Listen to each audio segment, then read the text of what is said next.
उत्तर प्रदेश के हरदोई जिले में पहुंचे समाजवादी पार्टी के प्रदेश अध्यक्ष श्यामलाल पाल ने समाजवादी पार्टी कार्यालय पर आयोजित पीडीए महापंचायत में भाजपा और उसकी नीतियों पर जमकर हमला बोला है। उन्होंने संसद में स्थापित संगोल को राजतंत्र का प्रतीक बताया और कहा कि समाजवादी पार्टी संविधान और लोकतंत्र को बचाने की लड़ाई लड़ रही है। श्यामलाल पाल ने कहा कि प्रधानमंत्री ने संसद में संगोल स्थापित कर संविधान और लोकतंत्र को कमजोर करने का प्रयास किया है। संगोल राजतंत्र और पीढ़ी तंत्र का प्रतीक है, जबकि भारत का संविधान लोकतंत्र का प्रतीक है। यह देश संविधान से चलता है, न कि संगोल से। आज जनपद हरदोई में समाजवादी पीडीए पंचायत रहा। ये हरदोई जनपद के जिला अध्यक्ष की संपूर्ण टीम और पूर्व में हमारे सभी संगठन के लोग इस कार्यक्रम में आए और ये कार्यक्रम संविधान बचाने का है और जो देश के प्रधानमंत्री जी ने नई संसद में संगोल स्थापित किया है उसका वध करने के लिए ये समाजवादी पंचायत थी पीडीए की, क्योंकि इस देश को चलाने के लिए संविधान चाहिए, न कि संगोल। संगोल राजतंत्र का प्रतीक है, कुलीन तंत्र का प्रतीक है और भारत का संविधान लोकतंत्र का प्रतीक है और पूरे विश्व में भारत का लोकतंत्र सबसे बड़ा लोकतंत्र है और इसी लोकतंत्र के गर्भ में इन्होंने राजनीतिक, आर्थिक और सामाजिक संगोल का भ्रूण विकसित किया है और समाजवादी पार्टी के लोगों ने समाजवादी पार्टी के राष्ट्रीय अध्यक्ष आदरणीय अखिलेश यादव के नेतृत्व में ये संकल्प लिया है कि इस देश में संविधान रहेगा, संगोल नहीं रहेगा। अध्यक्ष जी, जो संभल में मामला होने से लेकर के लगातार सत्ता पक्ष के मंत्री विधायक नेता कह रहे हैं कि विपक्ष की सोची समझी साजिश है। सत्ता पक्ष के लोग संभल को ही नहीं, पहले बहराइच के मामले को बताएं। जो दंगा बहराइच में कराया गया, भारतीय जनता पार्टी का विधायक दंगाई भारतीय जनता पार्टी के लोगों पर एफआईआर कराया, उसका जवाब प्रदेश के मुख्यमंत्री दें। जहां तक संभल का मामला है, इन्होंने विधानसभा के उपचुनाव में पिस्तौल के बल पर मतदाताओं को रोकने का काम किया और 9 सीटों को कब्जा लेना चाहते थे। चूंकि ये चुनाव भारतीय जनता पार्टी का प्रत्याशी नहीं लड़ रहा था, सरकार चुनाव लड़ रही थी और सरकार की पुलिस चुनाव लड़ रही थी और पूरे इस चुनाव में उत्तर प्रदेश में पिस्तौल देखी गई। महिला ने संकल्प लिया कि तुम्हारी पिस्तौल हमें नहीं रोक पाएगी, हम वोट देने के लिए जाएंगे। 19 तारीख को इन्होंने चालू किया अपना काम संभल में।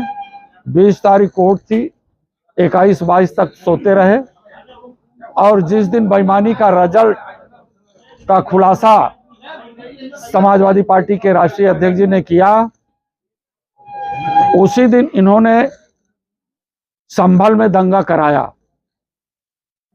क्योंकि दंगा के पीरियड में सन 1991 में पूजा स्थल अधिनियम जो बना था, उसमें स्पष्ट रूप से लिखा गया है कि 15 अगस्त सन 1947 के पहले जो चाहे जिस धर्म का हो, जहां पर अपना पूजा पाठ कर रहा है, अपने उस स्थल पर पूजा पाठ करेगा। और जो लोग इसके खिलाफ कहीं सर्वे की बात करेंगे या अन्य किसी प्रकार का वितंडा पैदा करेंगे तो उन्हें 3 साल की जेल और जुर्माना दिया जाएगा।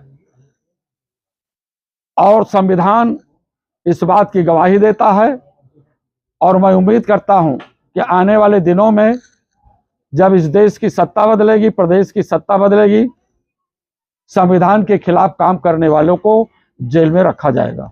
1978 में संभल में दंगा हुआ था। मुख्यमंत्री ने आज बयान दिया कि उस समय 184 लोग मारे गए थे। उसके बाद में वहां पर 46 साल बाद एक मंदिर मिला है और उसमें एक कुआं मिला है। कुएं के 20 फीट खुदाई में मां पार्वती की, गणेश जी की और कार्तिकेय जी की खंडित प्रतिमाएं मिली हैं। क्या कहेंगे? ये सिंधु घाटी की सभ्यता हड़प्पा मोहनजोदड़ो की खुदाई जानते हैं कि नहीं जानते? बड़े बड़े नगर थे और बड़े बड़े नगरों का विकास था। आज केवल ये उत्तर प्रदेश में प्रदेश के मुख्यमंत्री, जिससे कि लोगों का ध्यान इनके रोजगार पर न जाने पावे, डबल इंजन की सरकार के पेपर लीक पर न जाने पावे, रोज उत्तर प्रदेश के हर जनपदों में कहीं न कहीं सामूहिक रेप की घटनाएं हो रही हैं, उस पर नजर न जाने पावे, लोग उस पर बहस न कर सकें, इसलिए वो इस प्रकार के बातें कर रहे हैं। आज जरूरत संविधान के तहत, लोकतंत्र के तहत देश के विकास की बात होनी चाहिए, नौजवानों को रोजगार की बात होनी चाहिए। इन्होंने बेरोजगारों को रोजगार के नाम पर जो एक अच्छी सी नौकरी आर्मी में होती थी, देश की सीमा पर जाएंगे, देश को बचाने का काम करेंगे, इन्होंने उस नौकरी को 4 साल की अग्निवीर कर दिया। मैं देश के प्रधानमंत्री जी से सवाल करना चाहता हूं कि बताएं उनका वो नारा कहाँ गया कि एक सर काटेगा पाकिस्तान तो हम 100 सर काट करके आएंगे। इन्होंने स्थिति क्या किया कश्मीर में? सतपाल मलिक जी ने लेकर के आपका क्या कहना है कि 46 साल बाद जो मंदिर मिला है उसमें कहीं कोई मंदिर नहीं मिला है। आप खुदाई में जाकर के देखो, कोई वितंडावाद नहीं है। केवल अयोध्या के प्रकरण को छोड़ करके सभी धार्मिक स्थलों पर वही चीज, जिसका जो स्थान था वहां पर पूजा पाठ करेगा, भाईचारे से रहेगा। इन्होंने लोगों के अमन चैन को छोड़ने का काम किया। संभल मामले को लेकर योगी जी का एक बयान आया है जिसमें उन्होंने कहा है कि कोर्ट के आदेश पर सर्वे होने गया था, जय श्री राम बोलने पर इतनी उत्तेजना क्यों? अंतिम यात्रा में भी जय श्री राम बोला, राम नाम सत्य बोला जाता है। 1991 का अधिनियम आप देख लीजिए, और कोर्ट ने भी, कोर्ट होती है दोनों पक्षों की बात को सुन करके, एक पक्ष की बात सुना गया और इसके बावजूद भी शाही जामा मस्जिद के लोगों ने पूरे सर्वे का सपोर्ट किया। सपोर्ट करने के बाद जब दूसरा इनको सर्वे गया, तब जामा मस्जिद के लोगों ने सवाल किया कि बताओ अभी तो सर्वे हुआ था, फिर सर्वे क्यों हो रहा?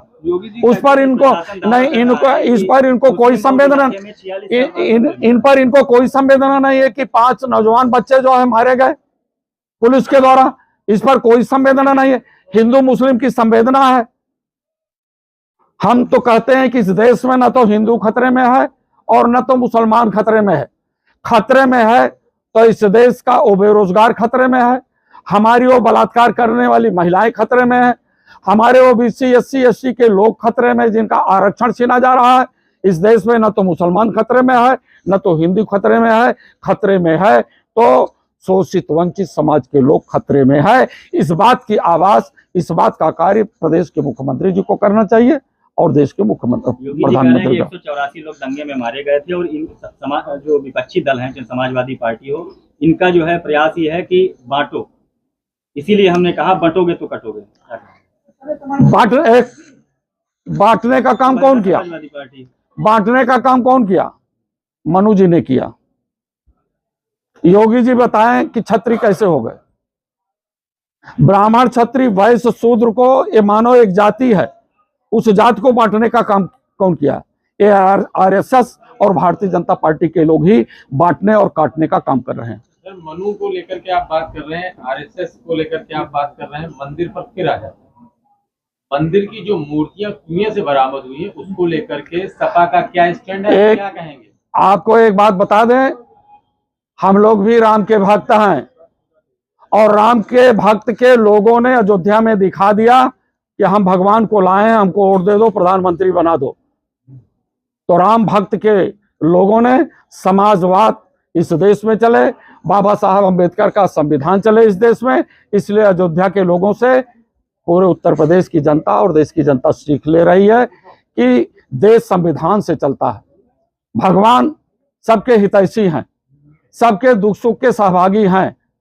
ये लड़ाई यहाँ पर न तो मस्जिद की है न तो मंदिर की है, केवल इनकी लड़ाई हम नफरत पैदा करें, नफरत पैदा करके राज करें, तो ये चीज नहीं होना वहाँ पाएगी। निकला है, निकली है टूटी की नहीं निकली, यही तो बताइए, यही तो बता रहे कि प्रशासन तो दिखा रहा है, आप क्या कहना क्यों खुदाई हुई?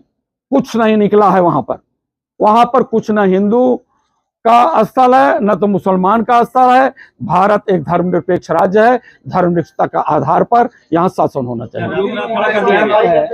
योगी जी का एक बयान और है, मुस्लिम पर्व त्योहार पर हिंदू इलाकों में जुलूस निकाल सकते हैं, तो हिंदू पर्व त्योहार पर मुस्लिम इलाकों में जुलूस क्यों नहीं निकालते? जब निकलता है तो दंगे होते हैं, ये भी कहा।